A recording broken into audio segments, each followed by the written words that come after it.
Mantap digambar langsung.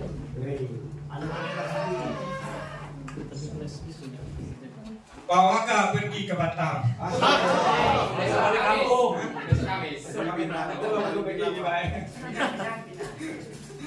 Tiba di Batam pergi ke Masjid Baitul Salam.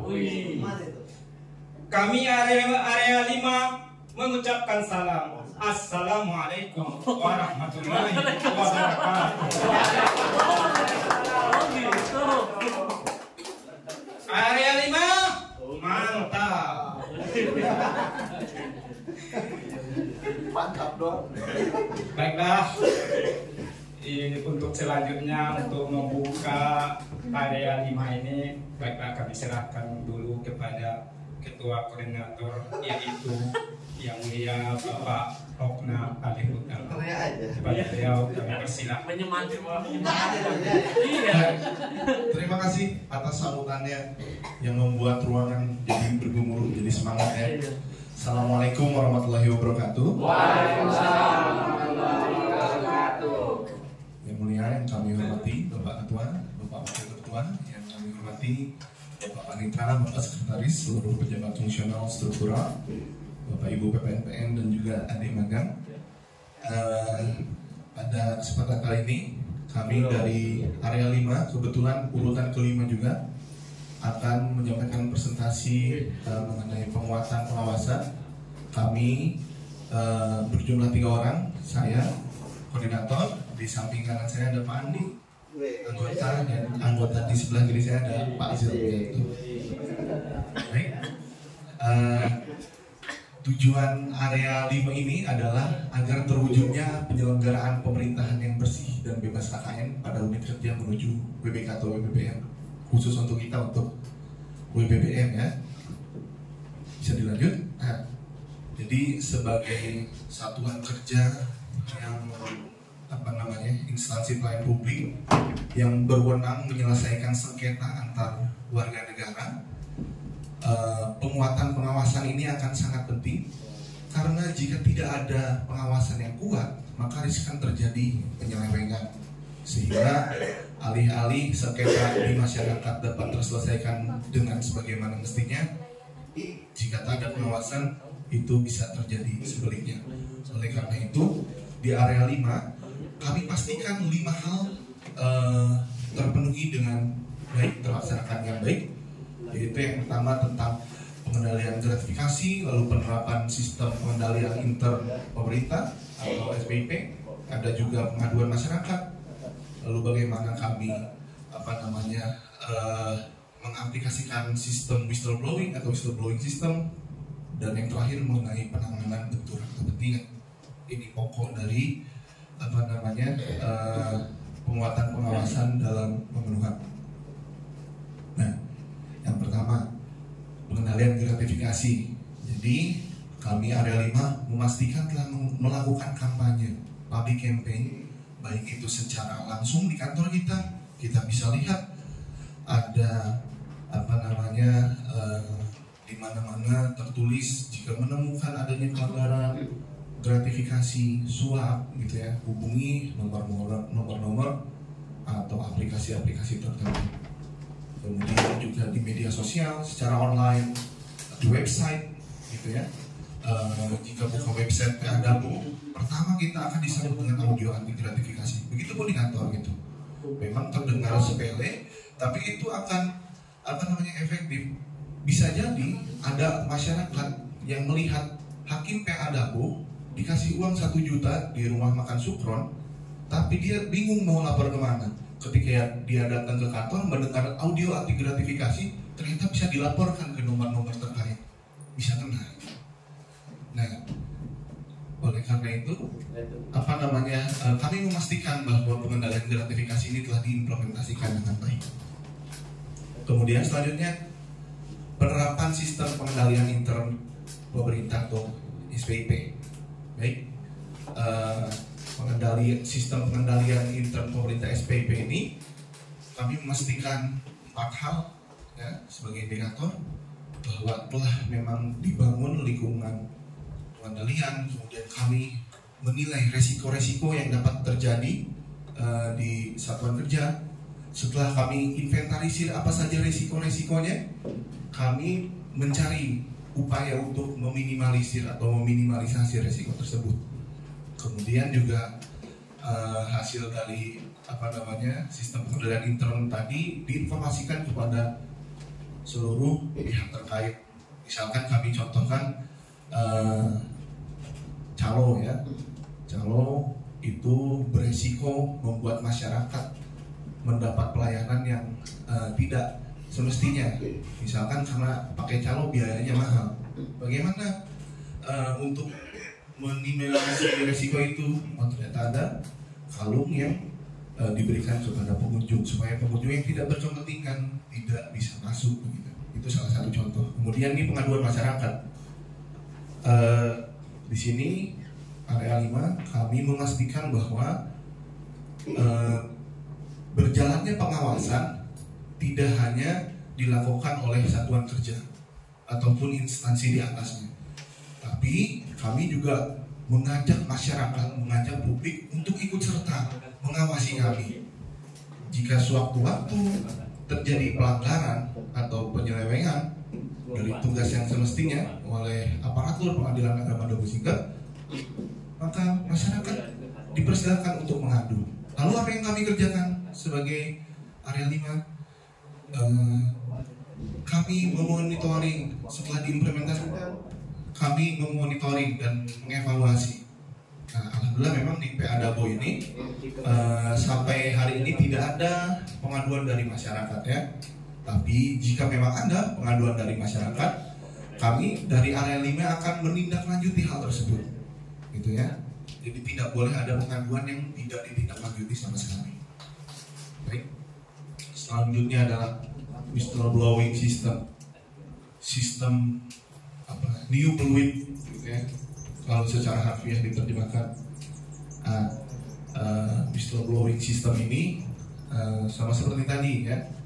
Jadi siapa saja, baik itu dari internal atau dari eksternal, ketika dia mendapati adanya pelanggaran, dia seolah-olah dipersilakan untuk meniup peluit, ada pelanggaran gitu.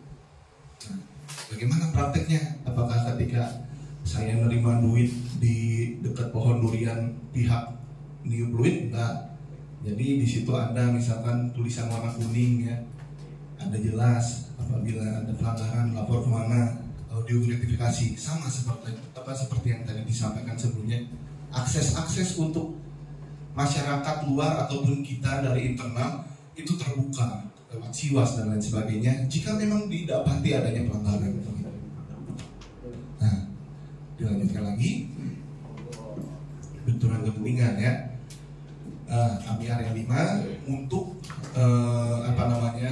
menegasikan benturan kepentingan di Pengadilan Agama Dabo Singkep. Ada 5 hal yang kami lakukan, yaitu kami petakan apa kemungkinan benturan kepentingan, kemudian kami internalisasikan ya, kami sosialisasikan dulu secara internal minimal, kemudian diberlakukan, diimplementasikan, setelah itu dievaluasi dan ditindaklanjuti. Kenapa benturan kepentingan ini penting untuk diinternalisasikan?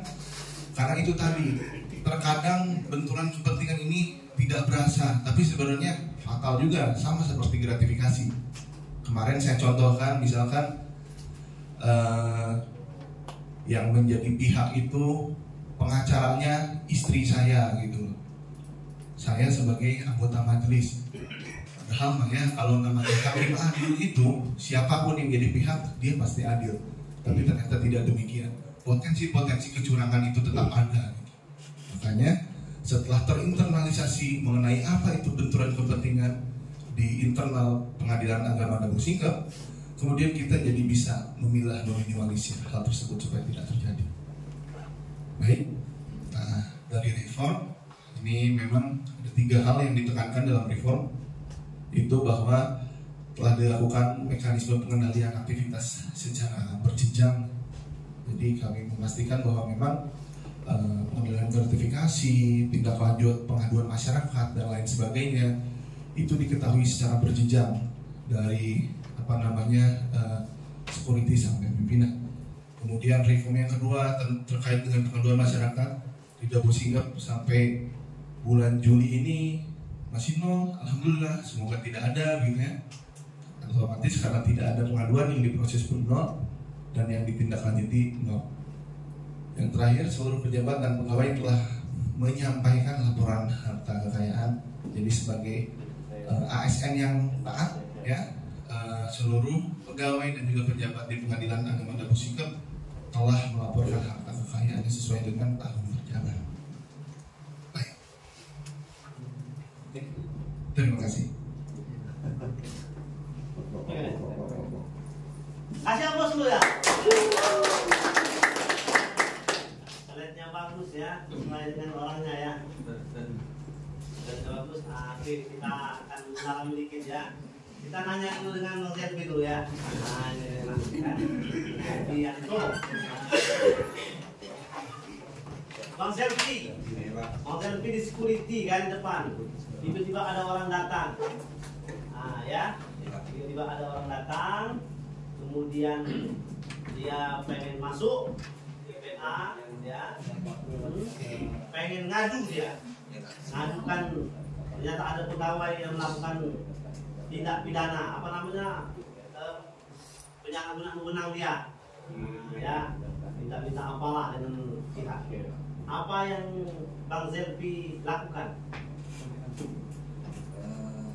Kami menanggapi dengan secara, kalau dia meminta sesuatu itu kan tidak wajar gitu Pak Ya, dia pengen ngadu nih, apa yang dilakukan Bang Selvi? ya. Kalau dia ingin mengadu langsung ditanggapi di situ. oh ini Pak, kalau dia datang kan kami ucapkan selamat gitu. Setelah itu kami kasih kalau dan langsung kami arahkan ke PTSP. Ke siapa dia arahkan itu? Ke informasi alam. Oh, ya, diarahkan sana. Kalau dia minta penjelasan dari Bang Selvi, Kami jelaskan tidak detail, lebih baiknya lebih jelas detailnya di sana. jadi tak ditanggapi di situ enggak? Ya. Ya mau saya di sini aja Pak, saya mau ke dalam, saya di sini aja saya mintanya. Lebih jelasnya di dalam. Mantap. Saya terjebak penjelasan kok panjang lebar katanya kan, nah jadi terjebak kan. Oke, ada lagi Mas Selvi ya. Oke. Kalau tadi ada contoh, misalnya ternyata yang mau ke perkara itu mantannya Reza, ya, perkara kan mantannya Reza ke pengadilan dia datang, dia berperkara. Nah, karena itu ada Reza di sana, jadi diproses oleh Reza, nah, ya, terimanya, dimudahkannya, urusannya mantannya itu. Nah, itu termasuk apa namanya tadi itu? Ya, itu namanya benturan kepentingan. Oh, namanya benturan kepentingan ya. Kalau yang WIS WBS itu yang di benak Bang Selvi apa? Menurut apa WBS itu? Yang di benak Bang Selvi? Sistem. Yang ada fluid tadi fluid. Itu memberi peringatan supaya jangan, kalau ada yang ada kejanggalan atau tidak mungkin rasanya, itu dikasih. Yang mengingatkan siapa? Mengingatkan berjenjang Pak. Oh iya. Jadi WBS itu ada fluid, jangan gitu ya. Iya. Mengingatkan secara berjenjang. Oh, iya. Kalau Andi apa nih? WBS nih? Andi. Asyik gitu. Nah. Boleh lah untuk dikit.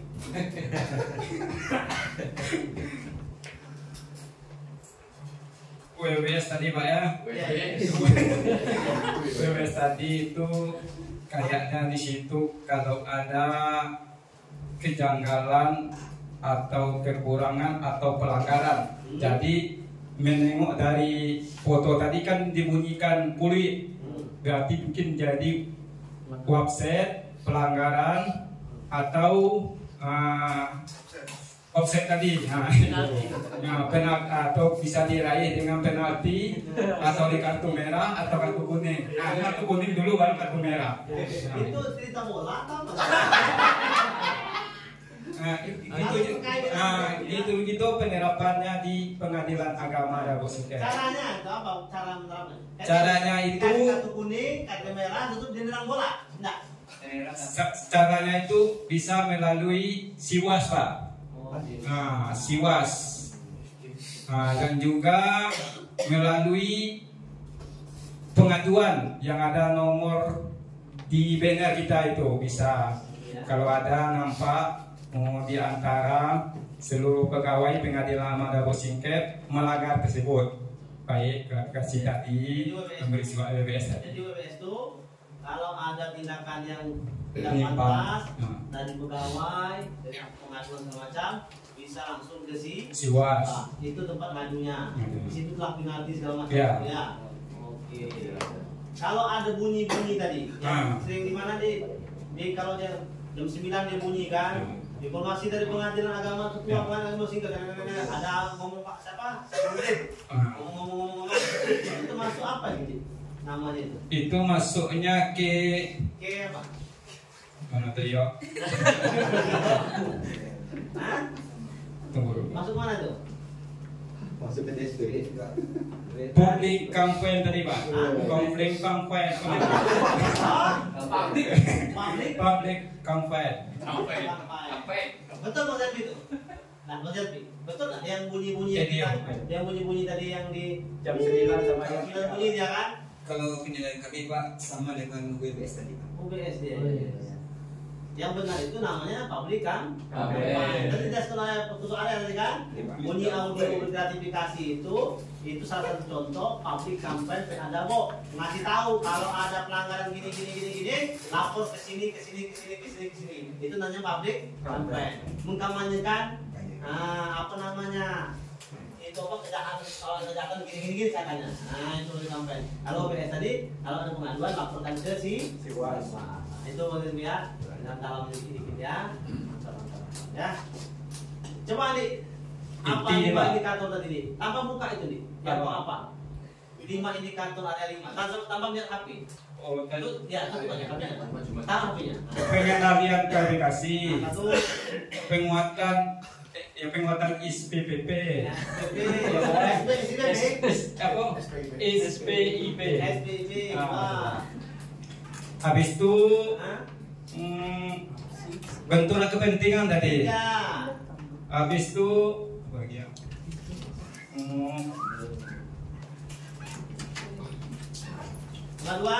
pengaduan masyarakat Pak. Ya. Satu lagi. Dan sebagainya. US tadi Pak, US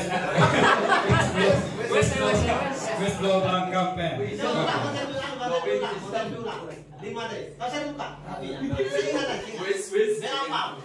Pengendalian gratifikasi, benturan kepentingan, monitoring sistem, pengaduan masyarakat. Satu lagi. Yang pertama dia buat atas pertama sekali. Yang bunyi tadi yang kalau ada pelanggaran itu namanya apa tadi? Public campaign. Nah, kasih Bos.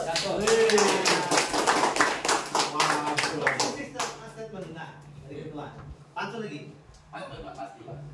Pantun aja ya mantap Pak. Kami lagi ya.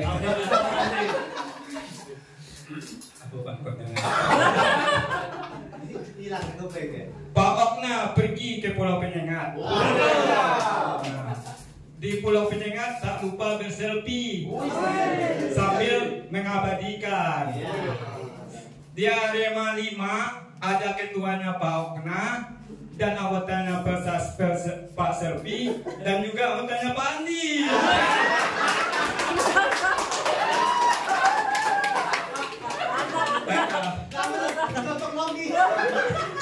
Baiklah, Bapak-bapak dan ibu-ibu yang kami hormati, sekian pemaparan area 5.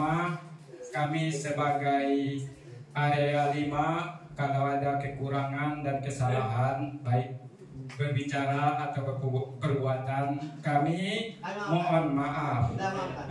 Mudah-mudahan kalau ada kekurangan bapak-bapak, ibu-ibu dapat memberi masukan kepada kami.